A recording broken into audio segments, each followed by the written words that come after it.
ನಮಸ್ತೆ ಕರ್ನಾಟಕ. ಇವತ್ತಿನ ಅಮ್ಮನ ಲೋಕ ರೆಸಿಪೀಸ್ಗೆ ಸ್ವಾಗತ. ನಾನು ನಿಮಗೆ ಇವತ್ತು ಬ್ರೆಡ್ ಆಮ್ಲೆಟ್ನ ಯಾವ ಥರ ಮಾಡೋದಂತ ಹೇಳ್ಕೊಡ್ತಾ ಇದ್ದೀನಿ. ಫ್ರೆಂಡ್ಸ್, ಇದನ್ನು ತುಂಬ ಜನ ತುಂಬ ವೆರೈಟಿ ವೇಯಲ್ಲಿ ಮಾಡ್ತಾರೆ, ಬಟ್ ನಾನಿಲ್ಲಿ ಸಿಂಪಲ್ ವೇಲಿ ಮಾಡ್ತಾ ಇದ್ದೀನಿ.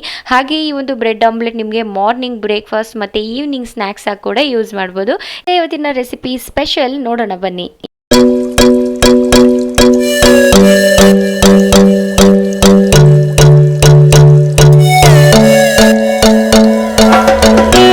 ಮೊದಲಿಗೆ ಫ್ರೆಂಡ್ಸ್, ಒಂದು ಬೌಲನ್ನು ತಗೊಂಡು ಸಣ್ಣದಾಗಿ 2 ಈರುಳ್ಳಿಯನ್ನು ಕಟ್ ಮಾಡಿ ಇದಕ್ಕೆ ಹಾಕ್ತಾ ಇದ್ದೀನಿ. ಹಾಗೆ ಹಸಿರುಮೆಣಸಿನಕಾಯಿ ಕೂಡ ಕಟ್ ಮಾಡಿ ಹಾಕ್ತಾ ಇದ್ದೀನಿ. ಅದಾದಮೇಲೆ 2 ಟೇಬಲ್ ಸ್ಪೂನಷ್ಟು ಕೊತ್ತಂಬರಿ ಸೊಪ್ಪು, ಒಂದು ಅರ್ಧ ಟೇಬಲ್ ಸ್ಪೂನಷ್ಟು ಶುಂಠಿ ಬೆಳ್ಳುಳ್ಳಿ ಪೇಸ್ಟನ್ನು ಹಾಕ್ತಾ ಇದ್ದೀನಿ.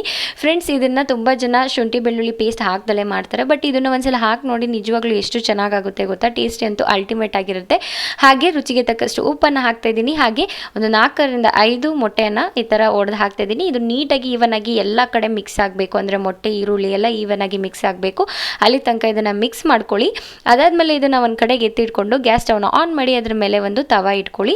ಈ ಥರ 2 ಕಡೆ ರೋಸ್ಟ್ ಮಾಡಬೇಕು. ಇದನ್ನು ಆದಷ್ಟು ಲೋ ಫ್ಲೇಮಲ್ಲಿ ಮಾಡಿ, ಹೈ ಫ್ಲೇಮಲ್ಲಿ ಆಗಿಬಿಟ್ರೆ ಸೀದೋದಂಗೆ ಆಗಿಬಿಡುತ್ತೆ, ಕ್ರಿಸ್ಪಿನೆಸ್ ಆಗಲ್ಲ. ಸೊ ಕ್ರಿಸ್ಪಿನೆಸ್ ಆಗಬೇಕು ಅಂದರೆ ಆಲ್ಮೋಸ್ಟ್ ಅಲ್ಲಿ ಎಲ್ಲದನ್ನು ನೀವು ಲೋ ಫ್ಲೇಮಲ್ಲೇ ಮಾಡ್ಕೋಬೇಕು. ನಾನಿಲ್ಲಿ ಲೋ ಫ್ಲೇಮಲ್ಲಿ ಬೇಯಿಸ್ಕೊತಾ ಇದ್ದೀನಿ. ಒಂದು 2 ನಿಮಿಷ ಲೋ ಫ್ಲೇಮಲ್ಲಿ ಈವನ್ ಆಗಿ ಬೇಯಿಸ್ತಾ ಇದ್ದೀನಿ. ಈ ಥರ ಆಗುತ್ತೆ. ಸೊ ಇದನ್ನು ಒಂದು ಕಡೆಗೆ ಎತ್ತಿಟ್ಕೊಳ್ಳೋಣ. ಅದಾದಮೇಲೆ ಆ ಕಾದಿರೋ ತವಾ ಇರುತ್ತಲ್ಲ, ಅದಕ್ಕೇ ನೀವು ಪ್ರಿಪೇರ್ ಮಾಡ್ಕೊಂಡಿರುವಂಥ ಮೊಟ್ಟೆಯ ಮಿಕ್ಸ್ಚರನ್ನು ಇದಕ್ಕೆ ಹಾಕಿ ಎಲ್ಲ ಕಡೆ ಸ್ಪ್ರೆಡ್ ಆದ ನಂತರ ಇದನ್ನು ನೀವು ಸ್ವಲ್ಪ ತಿಕ್ಕಾಗಿ ಹಾಕ್ಕೊಂಡ್ರೆ ಚೆನ್ನಾಗಿರುತ್ತೆ. ಬಟ್ ತಿನ್ನಾಗಿ ನಾನಿಲ್ಲಿ ಹಾಕ್ತಾ ಇದ್ದೀನಿ ಅಂದರೆ 2 ಕಡೆ ಆಗಬೇಕು ಅಂತ ಹಾಕ್ತಾ ಇದ್ದೀನಿ.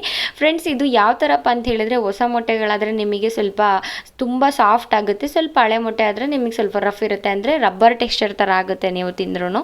ಇದು ಸ್ವಲ್ಪ ಹೊಸ ಮೊಟ್ಟೆ ಆಗಿರೋದ್ರಿಂದ ಸ್ವಲ್ಪ ತುಂಬ ಸಾಫ್ಟ್ ಅನ್ನಿಸ್ತಿದೆ. ಅದಾದಮೇಲೆ ಸ್ವಲ್ಪ ಖಾರದ ಪುಡಿ ಹಾಗೆ ಉಪ್ಪನ್ನು ಹಾಕ್ತಾ ಇದ್ದೀನಿ. ನಿಮಗೆ ಇದು ಆಪ್ಷನಲ್ಲೂ ಬೇಕು ಅಂದರೆ ಹಾಕೋಬೋದು. ಇದ್ರ ಜೊತೆಗೆ ನೀವು ಪೆಪ್ಪರ್ ಪೌಡರು ಹಾಗೆ ಯಾವುದಾದ್ರೂ ಗರಂ ಮಸಾಲ ಇದ್ದರೆ ಗರಂ ಮಸಾಲ ಕೂಡ ಹಾಕೋಬೋದು.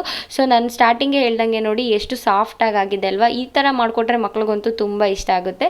ಸೊ ಇದನ್ನು ಮನೇಲಿ ಯಾರೆಲ್ಲ ಮಕ್ಕಳಿದ್ದಾರೋ ಅಥವಾ ಚಿಕ್ಕ ಮಕ್ಕಳಿಗೆ ತುಂಬ ಇಷ್ಟ ಆಗುತ್ತೆ, ಹಾಗೆ ದೊಡ್ಡವ್ರಿಗೂ ಕೂಡ ಇಷ್ಟ ಆಗುತ್ತೆ. ಟೀ ಟೈಮಲ್ಲಿ ಅಥವಾ ಸ್ನ್ಯಾಕ್ಸ್ ಟೈಮಲ್ಲಿ, ಇಲ್ಲ ಮಾರ್ನಿಂಗ್ ನೀವು ಬ್ರೇಕ್ಫಾಸ್ಟ್ ಕೂಡ ಸಡನ್ನಾಗಿ ಪ್ರಿಪೇರ್ ಮಾಡೋಕ್ಕಾಗಲ್ಲ ಅಂದರೆ ಈ ಥರ ಒಂದು ಪ್ರಿಪೇರ್ ಮಾಡಿ ಕೊಡಿ, ಬೇಗ ಬ್ರೇಕ್ಫಾಸ್ಟ್ ಮುಗ್ದೋಗ್ಬಿಡುತ್ತೆ. ಹಾಗೆ ಎಗ್ಗನ್ನು ತಿನ್ನೋದ್ರಿಂದನೂ ಕೂಡ ಅಷ್ಟೇ ಒಳ್ಳೆ ಬೆನಿಫಿಟ್ಸ್ ಇದೆ ಹೆಲ್ತಿ ವೇಯಲ್ಲಿ ನೋಡೋದಾದರೆ. ಸೊ ಇದನ್ನು ಆದಮೇಲೆ ಈ ಥರ ಕಟ್ ಮಾಡಿ, ನಿಮ್ಗೆ ಯಾವ ಶೇಪ್ ಬೇಕೋ ಆ ಥರ ಶೇಪಲ್ಲಿ ಕಟ್ ಮಾಡಿ ಸರ್ವಿಂಗ್ ಪ್ಲೇಟಿಗೆ ಸರ್ವ್ ಮಾಡಿದ್ರೆ ದಿಢೀರಾಗಿ ಮಾಡುವಂಥ ಈ ಒಂದು ಬ್ರೆಡ್ ಆಮ್ಲೆಟ್ ರೆಡಿ ಇರುತ್ತೆ. ಸೊ ಫ್ರೆಂಡ್ಸ್, ಈ ವಿಡಿಯೋ ಇಷ್ಟ ಆದರೆ ಲೈಕ್ ಮಾಡಿ, ಶೇರ್ ಮಾಡಿ, ಕಮೆಂಟ್ ಮಾಡಿ. Thank you all. ನಿಮ್ಗೆ ಯಾವ ರೆಸಿಪೀಸ್ ಬೇಕು ಅದನ್ನು ಕೂಡ ಕಮೆಂಟ್ ಸೆಕ್ಷನ್ ಅಲ್ಲಿ ಬರ್ದಾಕಿ. Take care, all, love you, bye bye.